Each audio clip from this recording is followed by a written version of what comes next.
할렐루야.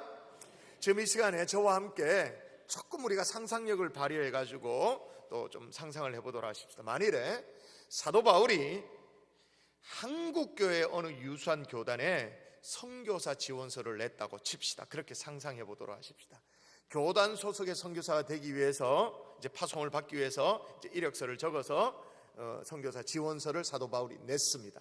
각 항목이 있지 않습니까? 가문이라는 칸에 이렇게 적습니다. 가문, 베냐민 지파, 히브리인 중에 히브리인, 국적 로마 시민권자, 학력 가말리엘 문화생, 영역 세 번째 하늘까지 갔다 옴, 그러니까 3층천 갔다 온 얘기, 능력 죽은 자를 살린 적이 있음, 그리고 손수건 앞치마로도 귀신이 쫓아냄, 실력 신약 성경 절반을 기록함, 경력 수많은 개척교회를 세움, 추진력 세계 선교를 3차례나 다녀옴, 그리고 사상 그러나 이 모든 것을 배설물로 여김, 목회관 우리 주 예수 그리스도의 십자가 외에는 결코 자랑할 것이 없음이라고 해서 이제 이력서를 적어서 선교부에 제출했습니다.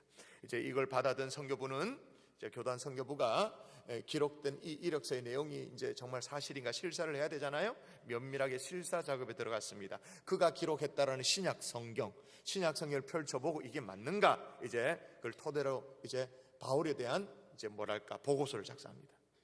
직업 천박한 천막 제조업자, 교파 오순절 성령파, 신학 신비주의자, 과거 긍력 기독교 박해자, 전과 자주 투옥되는 상습범, 대인관계 바나바와 베드로와 아주 크게 다툼, 외모 키가 작고 볼품없는 대머리형, 건강 안질과 가시가 있음, 설교 너무 지루하고 길게 설교해서 졸다가 떨어져 죽은 청년이 있었음, 성향 모든 것을 배설물로 여길 만큼 현실 감각이 떨어진 고지식한 자, 결론 따라서 교단의 권위에 정면으로 도전할 가능성이 농후함. 이 보고서에 의해서 교단 선교부의 결정이 뭐였을까요? 사도 바울 선교사 부적격자 탈락. 누가 지어낸 얘기죠. 근데 이게 웃긴 얘기입니다. 보수를 주장하고 정통을 주장하는 기성교단의 어떤 그런 경직성, 이런 것들을 꼬집는 그런 얘기겠죠. 근데 여러분, 오늘 본문에 바울이 드디어 선교사로서 꿈꾸던 로마에 입성하게 되어지죠. 사도행전 28장이 그렇습니다. 근데 여러분 아시잖아요, 여기까지 오는 게 그게 순탄치 않았습니다. 1차 2차 선교여행 이후에 마지막 3차 선교여행 마지막 도착지가 예루살렘이었습니다. 예루살렘에서 체포를 당했습니다. 말도 안 되는 누명을 뒤집어 쓰고는 수많은 재판을 받았습니다. 1화달 어떤 판결이 내려지지도 않고 지지부진하게 재판을 끌더니 가이사랴에서 2년 또 많게는 3년 가까이 그냥 감옥에 가두어두었습니다. 그뿐이 아니죠. 결국에는 로마 시민권자니까 본인이 가이사에게 호소를 합니다. 나는 황제 앞에 재판을 받겠다. 그렇게 호소를 해서 로마로 이제 압송이 되고 있는 주 가운데 있었어요. 근데 지지난주에 우리가 살펴본 것처럼 이번에는 로마로 가는 길도 녹록찮습니다. 유라굴로라는 광풍을 만났습니다. 풍랑을 만났습니다. 배가 거의 파손되어지고 완전 죽을 고생을 하고 구사일생으로 겨우겨우 살아서 목숨을 부지하고 고생 끝에 당도한 곳이 어디냐? 오늘 사도행전 28장 1절이 시작되는 요 대목입니다.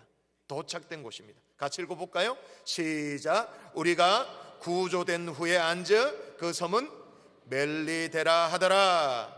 여러분, 우리가 펼쳐던 이 사도행전 28장은, 마지막 장 28장은 여기 멜리데라는 섬에서부터 꿈에도 그리던 이 로마까지 가는 이 바울의 로마행 여정을 그리고 있습니다. 그리고 마지막 로마에서 있었던 이 바울의 삶의 짧은 부분을 조명해주고 있는 그런 장면이죠. 그러면서 사도행전이 마무리가 되어집니다. 여러분, 바울의 인생 참 드라마틱하죠. 처음에는 베냐민 지파 히브리인 중에 히브리인, 그래서 유대교에 지나치게 열심히 있어서 핍박자가 되어집니다. 스데반 집사 돌로 쳐 죽일 때 그때 앞장설 정도로 그렇게 핍박자였습니다. 그러나 다메섹 도상에서 불가항력적 은혜, 제가 예전에 그렇게 설명했죠. 불가항력적 은혜가 뭐냐? 거부할 수 없는 은혜, 받아들일 수밖에 없는 그 은혜로 부활하신 주님이 만나 주셔가지고는 이 바울이 회심자가 되어집니다. 그리고 복음 전파자로 인생이 뒤집어집니다. 그러던 중에 주님이 이방인을 위한 나의 그릇이다 라고 말해가지고 그 말 그대로 이방인을 위한 나의 그릇, 그러니까 선교사로서의 삶을 살아갑니다. 지금 또 로마도 보아야 하리라는 비전을 가지고 사명자의 길을 뚜벅뚜벅 걷고 있는 그런 중이었어요. 결국에는 AD 68년에 예루살렘 멸망 앞서 이제 조금 전에 순교자로서 생을 마감하게 되어지죠. 오늘 사도행전 28장은 어떤 대목이냐? 바울의 생애 그 마지막 거의 클라이막스라고 해당되어지는 라고 말할 수 있는 그 장면을 보여주는 거예요. 그래서 오늘 본문을 함께 살피면서 하나님이 이 사명자의 길을 어떻게 보호하시는지, 하나님이 어떻게 격려하시는지, 마지막 바울의 일생을 어떻게 하나님께서 연출해 나아가시는지를 우리가 함께 살피면서, 우리가 감히 바울을 흉내 내겠어요? 어떻게 그렇게 하겠어요? 그러나 바울을 흉내는 못 낸다 할지라도 그래도 나도 한번 사명자로 살아보자, 나도 사명자의 길을 한번 걸어보자 라는 그런 다짐과 소망이 우리 속에서 막 일어나는 이 주일, 이 시간 될 수 있기를 주 예수 이름으로 축원합니다. 축원합니다. 우리 좌우에 계신 분에게 인사하십시오. 당신은 사명자입니다. 인사했습니다. 당신은 사명자입니다. 당신은 사명자입니다. 왜 갑자기 제가 인사를 시켰냐? 3명이 졸고 있어서 제가 인사를 시켰습니다. 요 자리에 하나, 이렇게 있었습니다. 잠 깨라고. 사명자를 다루는데 졸면 안 되잖아요. 따라 하십시다. 그 걸음을 보호하신다. 보호하시기는 하는데 하나님이 어떻게 보호하시는가? 풍랑에도 유라굴로 강풍을 만나든 그게 뭐든 간에 어떻게 보호하시는가, 이 방식이 중요한데 진로를 바꾸지 못하도록 보호하시는 거예요. 이게 중요해요. 로마로 향하던 이 바울 일행이 무서운 폭풍을 만났습니다. 2주 동안 죽을 고생을 했습니다. 그리고 구사일생으로 구조가 되어졌습니다. 그곳이 어디라고 말하는지 제가 다시 한번 읽어볼게요. 우리가 구조된 후에 앉은 그 섬은 멜리데라 하더라. 멜리데를 여러분 좀 아세요? 멜리데라는 성경 지명은 잘 몰라도 오늘날의 그 지명은 어느 정도 들어보죠. 몰타라고. 지도 한번 보여주세요. 저 이탈리아 반도입니다. 여자 롱부츠처럼 생긴 게 이탈리아 반도잖아요. 지도죠.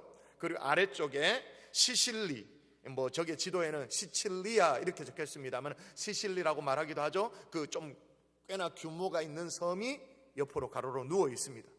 그 섬, 시실리 섬 아래쪽에 사실은 너무 작아서 보이지도 않아요. 사실은 웬만한 지도에 나오지도 않아요. 몰타라는 섬이죠. 멜리데. 근데 이 멜리데라는 섬, 몰타라는 섬에 워낙 지리적으로 중요한 위치에 있기 때문에, 중요한 길목에 자리 잡고 있기 때문에 여러 나라의 침략을 많이 받았어요. 그런 섬이었어요. 지금까지 150년 동안 영국의 통치를 받다가 1964년에 독립을 해가지고 몰타 공화국이 수립되어집니다. 조그마한 섬나라인 거예요. 자체가 나라예요. 우리나라 거제도보다 더 적은 섬나라인 거예요. 자, 유라굴로를 만나가지고 어느 방향으로 배가 흘러갈지 전혀 모르고 있다가 풍랑에 의해가지고 배가 막 떠밀리듯이 막 그렇게 가다가 이제 상륙을 하게 됐습니다. 상륙을 하고 나서 보니까 이게 멜리데인 거예요. 여러분, 그 당시 선원들이 이 중요한 지리적 요충지에 있는 멜리데를 몰랐을까요? 멜리데, 몰타라는 몰랐을까? 다 알았죠. 그런데 파도에 막 떠밀려 가다 보니까 방향감을 잃은 거예요. 여기가 멜리데인지 몰랐어요. 상륙을 하고 나서 그 다음에 보니까 아하, 여기가 멜리데구나 알게 되어졌죠. 성경이 그런 뉘앙스를 담고 있습니다. 다시 보면 우리가 구조된 후에 안즉 멜리데라. 구조되고 난 이후에 알고 보니까 여기가 멜리데더라, 이거 말인 거예요. 여러분, 이 대목의 성경은, 우리 성경은 아주 평이하게 기록하고 있지만 사실은 관로를 열고 이런 내용이 있어요. 어울려요. 뭐냐면 우리가 구조된 후에 안즉 그 섬은 멜리더라, 갈로 열고 다 놀라니라. 왜요? 결국 지도를 보면 아시겠습니다만 보세요. 바울의 로마행 여정이거든요. 이렇게 빨갛게 그려진 게 이제 항로입니다. 배가 이렇게 간 길입니다. 이게 바울이 온 경로인데 뭐 풍랑을 만났던 유라굴로를 만났던 어쨌든 간에 눈 떠보니까 어디더란 거예요. 최종 목적지는 로마, 이탈리아 반도 바로 밑에 딱 코 밑에 딱 도착한 거예요. 다 버렸어. 풍랑으로 고생은 했지만 도착해버린 거예요. 여러분, 원래 바울이 탄 배가 가려고 했던, 원래 계획했던 항로는 좀 다릅니다. 아래쪽에 빨간 게 이제 이렇게 가게 된 거고, 위쪽에 파란 것이 원래 계획했던 길입니다. 그런데 여러분, 이 길이 자 보면 이제 터키 지역에 출발하죠. 거기에 이제 니도라는 곳에서 딱 꺾입니다. 니도. 거기 꺾여가지고 에게해를 거쳐가지고 아덴 거쳐가지고 아가이를 돌아가지고 이제 아드리해까지, 이게 막 이탈리아 반도까지 들어가는, 이게 막 꼬불꼬불한 길이고 이제 돌아가는 길이고 시간이 더 걸려요. 근데 원래 위의 길로 왜 저렇게 꼬불하게 계획을 했냐? 왜 그렇게 계획했을까요? 유라굴로 피하려고. 시간이 더 걸리지만 꼬불꼬불하게 막 돌아가지만 유라굴로를 피하려고 그랬어요. 그랬는데 이 계획이 아주 애시당초 틀어져 버리는 거예요. 27장 7절에 기록을 해놨습니다. 성경 읽어보십시오. 사도행전 27장 7절, 이게 그 말이거든요. 알고 성경을 읽어야 되죠. 시작.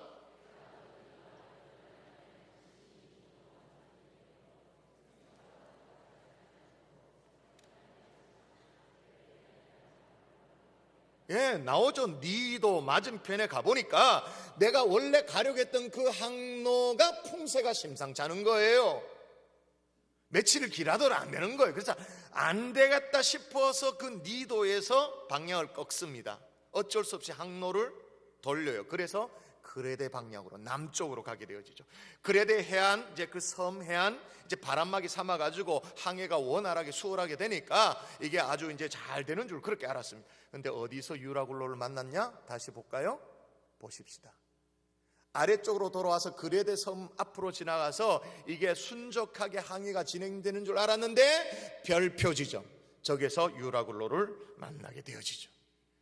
여러분, 지도를 보시면 아시겠습니다만 그레데 섬 일대에서 유라굴로를 만나면 이게 정말 위험한 게, 이게 어디로 갈지를 모릅니다. 자, 저기서 별표 지점에서 유라굴로를 만났습니다. 그러면 풍랑에 의해서 남쪽으로 배가 쏠리면, 남쪽으로 막 풍랑이 밀어붙이면 어디로 갑니까? 남쪽으로 가면 아프리카로 가지. 아프리카 리비아에 도착되어지겠죠. 만일 동쪽으로 밀리면 어떻게 돼? 원래 출발했던 팔레스틴 지역 그쪽으로 밀려가 버리겠죠. 아니, 목적했던 서쪽으로 가면 멜리데, 그러니까 몰타를 혹시 넘어가 버리면 이게 어디로 갑니까? 그 당시에 땅끝이라고 일컬어졌던 스페인까지 가버리는 거예요. 그건 더 안 될 얘기예요. 그런데 눈 뜨고 정신 차려 도착해서 딱 보니까 이게 정확하게 멜리데예요. 더 건너가지도 않고 덜 가지도 않고 엉뚱하게 가지도 않고 정확하게 도착을 한 거예요. 여기서는 바람만 좀 좋으면 불과 얼마 안 돼서 이탈리아 반도를 도착하고 그 다음에 나머지는 육로로 가면 돼. 육로로 로마까지 가면 되는 거예요. 그래서 제가 그렇게 말하는 거예요. 관로 열고 다 논란이라가 있어야 맞다, 그 말인 거예요. 자, 여러분에게 묻겠습니다. 누가 유로굴로 가운데 이 배의 키를 잡으셨습니까? 선장도 베테랑 선원도 어쩔 줄을 몰라가지고 혼비백산이 돼 있던 상황 속에 이 배의 방향을 누가 주장하셨습니까? 누가 지금 로마 바로 코앞까지 딱 데려다 놨습니까? 누가 하셨습니까? 하나님이 인도하신 줄 믿습니다. 이건 배의 키를 잡은 정도가 아니에요. 이거는 뭐예요? 풍랑이란 날개를 달아가지고 유라굴로라는 아주 터보 엔진을 확 장착시켜가지고는 최고 시속으로 최고 노트로 달려서 도착하도록 하나님이 만드신 거죠. 그래서 여러분, 우리가 즐겨 부르는 찬송가 가운데 373장에 보면 그런 가사가 있잖아요. 톰 레이디 목사님이 그렇게 이제 가사를 쓰죠. 고요한 바다로 저 천국 향할 때 주 내게 순풍 주시니 참 감사합니다. 순풍 주시니 감사합니다. 근데 2절에 보면 큰 물결 일어나 나 쉬지 못하나 이 풍랑으로 인하여 더 빨리 갑니다. 이 풍랑으로 인하여 더 빨리 갑니다. 할렐루야. 그러므로 아무리 풍랑이 인다 할지라도 유라굴로 할레비가 온다 할지라도 사명자에 나아가는 진로는 변개치 못합니다. 믿습니까? 여러분, 우리 주님이 풍랑을 아주 터보 엔진으로 삼아가지고 더 빨리 가게 하시는 거예요. 이게 사명자의 길을 보호하시는 하나님의 방식인 거예요. 보호한다 그러니까 뭘 좀 안락하게 한다 뭐 이렇게 뭐 그런 게 아니고, 보호하는 방식이 뭐냐? 고달프더라도 어렵더라도 사명자 가야 될 진로, 그 길, 이 길을 걷도록 보호하시는 거예요. 할렐루야. 또 하나 하나님이 사명자의 길을 어떻게 인도하시는가? 수치스럽지 않게 하시죠. 쉽게 말해서 쪽팔리지 않도록 하신다 그 말이에요. 자, 이제 멜리데를 거쳐가지고 오늘날의 나폴리 지역, 이탈리아 나폴리라고 불리는 그 지역 보디올에 도착을 합니다. 자, 거기 보면 이렇게 나오죠. 수라구사에 대고 사흘을 있다가 거기서 둘러가서 레기온에 이르러 하루를 지낸 후 남풍이 일어나므로 이튿날 보디올에 이르러, 이제 보디올에 도착함으로 말미암아 그 지루했던 이 해상항해 이제 끝나는 거예요. 배 타고 오는 거 다 끝난 거예요. 이제 보디올에서는 이제 육로가 나오면 육로로 로마에 가면 이제 끝나는 거예요. 진짜로 로마로 들어가게 되어지는 것입니다. 그런데 이 즈음에 우리 생각해 보십시다. 바울의 심정이 어땠을까? 기나긴 여정을 통해 가지고 그토록 가기를 원했던 로마 맞습니다. 그죠? 주님도 가이사 앞에 서야겠다 그렇게 말씀하셨습니다. 그런데 바울이 말이에요, 가이사 앞에 서긴 서는데 죄수의 신분으로 서고 싶었을까요? 로마도 봐야 하리라. 로마 가긴 가는데 두 발에 두 손에 착고가 채워진 채로 포승줄에 묶여가지고 그렇게 로마로 또박또박 걸어가고 싶었을까요? 그런 기대는 없었을지도 몰라요. 바울의 심정이 어땠을까요? 참 외롭고 힘들었겠죠. 그런데 이런 바울에게 하나님이 뭘 딱 준비시켜 놓는가? 오늘 본문을 보시면 압니다. 14절 먼저 여러분 읽어볼까요? 14절 하나님이 준비해 놓은 겁니다. 14절 시작.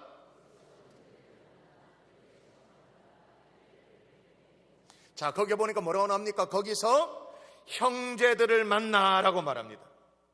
이들이 언제 예수님을 믿게 된지 모르겠는데 이 사람들 어떤 사람이냐? 어떻게든 하여튼 예수님을 믿게 돼서 로마에 살던 사람들이 지금 바울이 온다는 소식을 듣고 지금 원정 나와서 환영 인파가 되어진 거예요. 아마 프랭카드를 들은지 몰라. 박수를 치고 환영 인파가 돼. 이게 14절로 끝나지 않고 15절 또 보세요. 뭐라고 말하는 15절 또 보십시다. 자, 그곳 형제들이 시작. 그곳 형제들이 우리 소식을 듣고 아비오 광장과 트레이스 타베르네까지 맞으러 오니, 그곳 형제들, 로마에 살고 있었던 그 형제들이 어떻게 예수 믿었는지 잘 모르겠습니다만 어쨌든 예수를 믿고 바울에 대한 소식을 듣고 로마로부터 이곳까지 원정 나와가지고 어디까지? 아비오 광장, 트레이스 타베르네까지 원정 와서 길목마다 바울을 맞이하고 환영하고 박수치고 이렇게 했던 거예요. 이게 어디 죄수가 걷는 길입니까? 무슨 금메달 따고 지금 시가행진하는 것 비슷하지. 여러분, 하나님은 사명자의 길을 절대로 부끄럽지 않도록 만드시는 줄 믿습니다. 더군다나 필요한 곳마다 아주 요충지마다. 처음 사람들이 영접하러 나온 곳이 보디올이라고 말했습니다. 보디올은 이제 로마까지 가야 되는 대략 한 200km 정도 떨어진 곳 보디올. 그 다음 지역이 아비오 광장에 나왔는데 그게 한 로마로부터 한 70km 떨어진 곳 아비오 광장. 그 다음에 뭐 트레이스 타베르네라고 하는 거기 한 50km 떨어진 거. 그러니까 이 뭐냐면 구간마다 하나님이 위로의 사람을 배치시켜 놓은 거예요. 구간마다 하나님이 격려의 사람들을 배치시켜 놓은 거예요. 왜?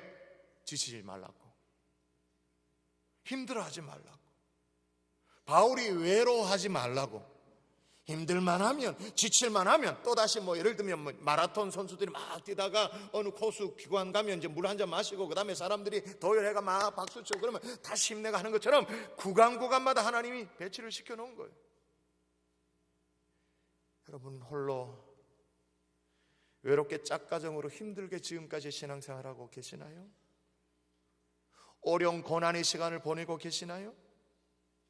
하나님은 필요할 때마다 정말 위로의 사람을 구간에 배치시켜 놓으시는 줄 믿습니다. 하나님이 심어 놓으시는 줄 믿습니다. 우리가 그게 무뎌서 그걸 잘 몰라서 그렇지 하나님이 위로의 사람을 예비해 놓은 거예요. 근데 더 중요한 것은 뭐냐? 여기 보니까 아비오 강장이라 나오고 트레이스 타베르네라고 나오는 이 지명이 나오는데 왜 이 지명이 언급됐는가? 이게 그 당시에 너무 유명한 곳이거든요. 로마로 향하는 길목 있잖아요. 그 대로 있잖아요. 모든 길은 로마로 통한다 그런 말이 있는데, 이 당시에 로마를 향하는 길이 있는데 그 대로에 굉장히 중요한 어떤 장소인 거예요. 요 장소에 아비오 강장을 지나갈 때 그 큰 완벽한 도로 지나갈 때 누가 주로 지나갔을까요? 물론 로마 황제가 지나가겠죠. 그리고 황제를 제껴놓으면 그 다음에 어떤 사람들이 주로 그 길을 지나갔을까요? 로마의 개선 장군들, 황제의 명을 받아서 가서 적군을 복속시키고 땅을 이만큼 또 이렇게 확장시켜서 제국을 넓혀가지고 이제 황제 앞에 보고하기 위해서 로마를 향해 나아갈 때 지나가는 로마의 장군들이, 개선 장군들이 그 개선 행렬로 지나가는 아주 요층지가 어디냐? 아비오 강장 트레이스 타베르네인 거예요. 그런데 하나님이 지금 뭘 연출시키느냐? 사도 바울에게 개선 장군 못지않는 개선 행렬을 준비시켜 놓은 거예요. 세상 사람들은 다 몰라줘도 하나님은 하나님의 사람을 예비해서 개선 행진이 되도록 만들어 놓은 거예요. 그게 여러분 개선 행진이라 해도 과언이 아닌 게 뭐냐면, 바울이 혼자 올라가지 않았어요. 환영 인파만 하고 박수만 치고 돌아간 게 아니에요. 같이 길을 걸어가요. 보세요, 반복해서 나온 표현을 보세요. 14절에 보니까 이렇게 나옵니다. 우리는 이와 같이 로마로 가니라. 누가 로마로 간다고 말합니까?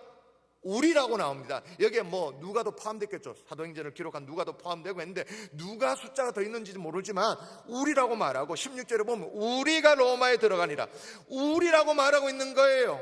누가 포함된지 모르겠지만, 몇 명이 따라 붙었는지 모르겠지만, 분명한 것은 이 무리 지어서 손에 손을 잡고 마치 개선 행렬처럼 바울과 함께 올라가면서 바울과 함께 복음의 역사를 함께 나누고 간증을 나누고 어떻게 믿음의 역사가 일어났는지, 주의 교회가 어떻게 세워졌는지, 하나님의 응답의 역사가 어떤 거였는지 함께 나누고 주고받으면서 은혜를 나누면서 서로 감격하면서 함께 올라가는 거예요. 그런데 생각해 보세요. 솔직히 얼마나 많은 사람들이 구경 나왔겠어요? 얼마나 많은 사람들이 죄수 행렬을 보면서 그 구원하려고 나왔겠어요? 여러분, 우리는 바울에 집중되어 있으니까 바울만 봅니다만은 사실은 바울은 여러 죄수 중에 한 명이었잖아요. 그러니까 줄줄이 사탕으로 포승죄에 묶여가지고 앞서거니 뒤서거니 얼마나 죄수가 많았겠어요. 많은 사람들이 구경 나왔겠죠. 그런데 이 사람들은 포승줄에 묶여있는 바울을 부끄러워하지 않아. 함께 그 길을 걸으며 하나님의 은혜를 나누고 간증을 나누고 함께. 그 자리에 구경 나왔던 사람들은 누구도 저 초라한 이 바울, 그 초라한 죄수가 들고 온 그 복음이라는 것 앞에 로마가 무릎 꿇을 거라는 상상도 못했을 거예요. 그리고 저 초라한 죄수와 함께 힘있게 걷고 있는 저 참 초라한 무리들, 그 무리 앞에 로마 제국이 무릎을 꿇을 거라는 상상도 못했을 거예요. 그런데 시간이 지나니까 어떻게 돼요? 남녀노소 불문하고 목에 십자가 목걸이를 다 걸고 다녀요. 나라가 바뀌는 거예요.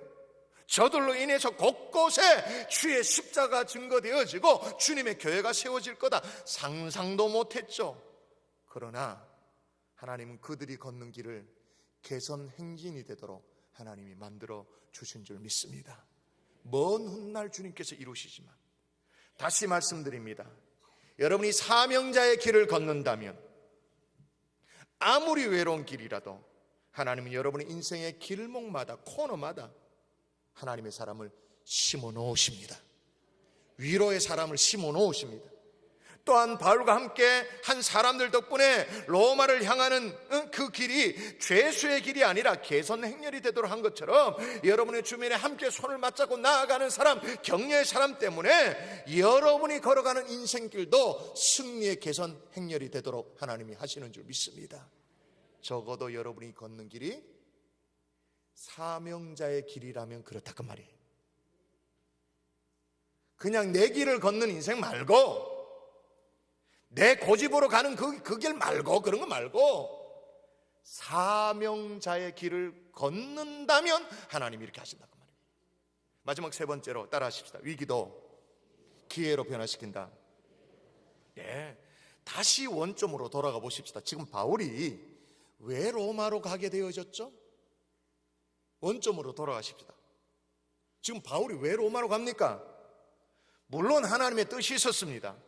로마에서도 복음을 전해야 된다. 가이사 앞에도 네가 복음을 전해야 된다. 하나님의 뜻을 받잡아서 지금 로마로 가는 건 맞습니다. 맞긴 한데 본질적으로 바울이 왜 로마에 갑니까 지금? 왜요? 대답. 왜 갑니까 로마에? 구경하려고? 황제 만나려고? 재판받으려고. 재판이 지금 계류 중에 있잖아요. 지금 사내들린 공회에서 고소한 고소권으로 가이사 앞에 재판받으려고 가는 거예요. 최종 판결이 유보된 상태에서 죄수의 신분으로 로마를 향하고 있는 거예요. 자, 그러면 생각해 보십시다. 이제 로마에 도착되어져서 황제가 재판을 딱 합니다. 판결을 내립니다. 판결을 딱 내리면 그 앞서서 있었던 게 그게 뭐 개성행렬이든 아니면 수많은 격려의 사람들이 막 격려를 해주든 상관없이 날아갑니다. 그냥 황제가 판결을 내리면 어떻게 돼요? 그 자리에서 죽을 수도 있는 거예요. 그럼 그 앞서 무슨 개선행렬이든 뭐든 상관없이 그냥 끝나버리는 거예요. 위기죠 지금. 근데 하나님 이 위기를 어떻게 이걸 바꿔놓으시냐면, 아니 재판받으려고 로마까지 왔는데 그 고생을 하면서 유라굴로 풍랑 만나가면서 완전 죽을 고생해서 왔는데 재판이 안 열려. 재판이 계속 밀리는 거예요. 미뤄지는 거예요. 왜냐하면 그 당시에 로마법이 그래도 굉장히 민주적인 법이었기 때문에 재판이 이루어지려면, 성사되려면 고소권인 경우에는 고소한 고소 당사자가 나타나서 내가 고소합니다 라고 해야 되는 거예요. 그래야 재판이 열리는 거예요. 근데 아무도 안 나서는 거예요 지금. 아니 바울의 재판이 열려야 되는데 바울을 고소한 당사자가 나서지 않는 거예요. 아니 그럼 왜 안 나서죠? 그럼 그 사내들린 공예 아이고 죽이겠다고 바울 그냥 죽이려고 달라들었던, 그렇게 괴롭혔던, 계속 끈질기게 그렇게 달라들었던 그 많은 사람들 다 어디 갔는데 왜 지금 나서질 않아? 여러분, 이 대목에서 바울 신학의 대가인 F.F. 브루스라는 이 신학자가 이렇게 설명합니다. 그 설명하는 대목을 그대로 읽어드릴게요. 당시 로마법은 패소한 고소자, 그러니까 고소자가 패한단 말입니다. 패소한 고소자에 대해 무척이나 엄격하게 다루는 경향이 있었다. 특히 심리 과정에서 무고라는 거 아시죠? 상대방을 괴롭게 하기 위해서 이렇게 고소하는 거. 괴롭게 하기 위해 제기한 소송이라는 것이 밝혀졌을 때는 로마 당국이 엄벌에 처하도록. 그러므로 사내들이는 자신들이 로마 법정에 출소하는 것이 실리적이지 않을 뿐만 아니라 지혜로운 일이 못 된다고 판단했던 것이 분명하다. 간단하게 무슨 말이냐? 그 당시에 로마법은 무고죄를 아주 엄중하게 다룬 거예요. 그래서 누구도 지금 바울을 고소한다고 손들고 나서는 사람이 없는 거예요. 그럼 어떻게? 재판이 안 열리는 거죠. 그럼 어떻게 됩니까? 바울은 어쩔 수 없이 미결수로 계속 가택연금 상태 계속 있는 거예요. 시간을 얼마나 보내게 됐는가? 자, 30절 보십시오. 그 얘기입니다. 30절. 여러분 읽습니다. 시작.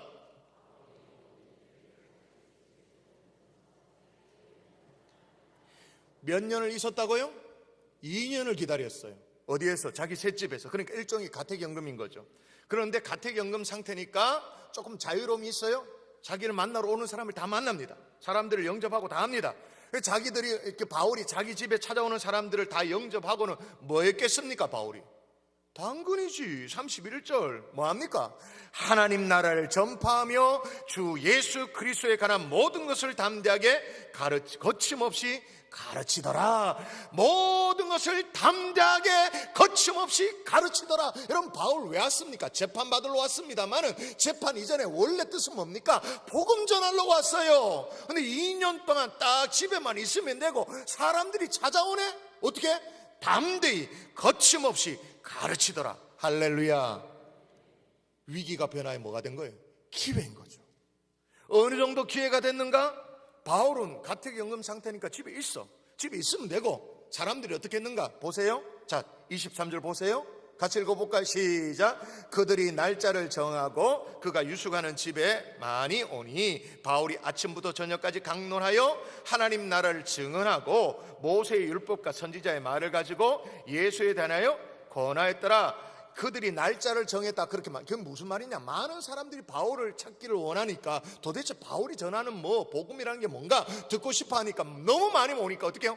자기들끼리 알아서 조를 짠 거예요. 1조, 2조 조를 짠 거예요. 그 정에 오면 그 많은 사람들 앞에 바울이 뭐 했다고? 아침부터 저녁까지 강론하였다. 무슨 말입니까? 말씀을 증가하며 설교했다 그 말이잖아요. 하나님 나라를 증언했다 그렇게 말합니다. 뭡니까? 전도했다라는 거잖아요. 그리고 모세의 율법과 선지자의 말을 가지고 예수에 대하여 권하였다. 오늘날 이건 뭐예요? 제자 훈련한 거지. 바울이 찾아오는 사람들 앉혀놓고 복음을 증거하고 설교하고 전도하고 제자 훈련까지 다 한 거예요. 2년 동안.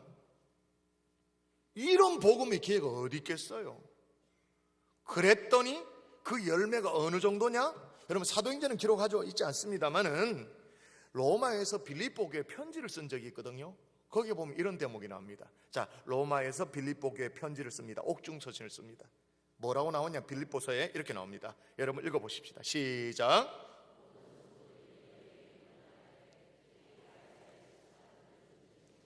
자, 빌립보 교회 성도들에게 편지를 하면서 모든 성도들 너에게 문안 인사를 전한다. 그렇게 하고는 특히 가이사 집 사람들 중에 몇이니라 가이사 집을 언급해요. 가이사 집이 뭐예요?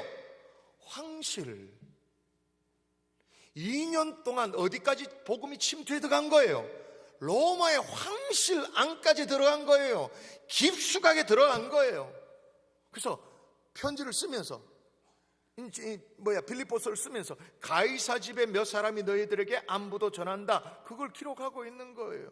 여러분 여기 새방에 2년 동안 머물면서 증거했던 이 복음이 그냥 눈으로 확연하게 드러나는 역사가 일어났던 거예요. 결국은 로마는 바울이 로마로 들어간 이후 불과 260년 만에 313년에 기독교의 복음 앞에 로마가 무릎을 꿇습니다. 다 아시죠? 기독교를 국교로 인정하게 되어지죠. 위기도 하나님이 기회로 변화시키는 줄 믿습니다. 그 하나님을 찬양합니다. 그 하나님을 찬양합니다. 위기도 기회로 바꾸시는 하나님. 말씀의 결론을 맺을게요. 여러분 아무리 어려워도 사명자의 길을 걷는다면 하나님이 어떤 풍랑 속에서도 그 걸음을 보호하시는 줄 믿습니다. 뿐만 아니에요. 그 걸음이 외로워 보인다 할지라도 격려의 사람, 위기의 사람 정확한 위치에서 만나게 하시죠. 붙여주십니다. 왜? 낙심하지 말라고, 부끄러워하지 말라고, 초조해하지 말라고. 겉으로 보면 이게 위기입니다. 사실 황제 앞에서 재판받으면 끝나는 거예요. 이제 지금 위태한 위기처럼 보인다 할지라도 하나님이 그 위기를 어떻게 해요? 기회로 바꿔주시는 거죠. 적어도 여러분이 사명자의 길을 걷는다면 그렇다 그 말인 거예요. 그냥 내 밥벌이 하고 내 고집대로 살고 내 인생 사는 것 말고 사명자의 길을 걷는다면 하나님이 이렇게 인도하실 것입니다.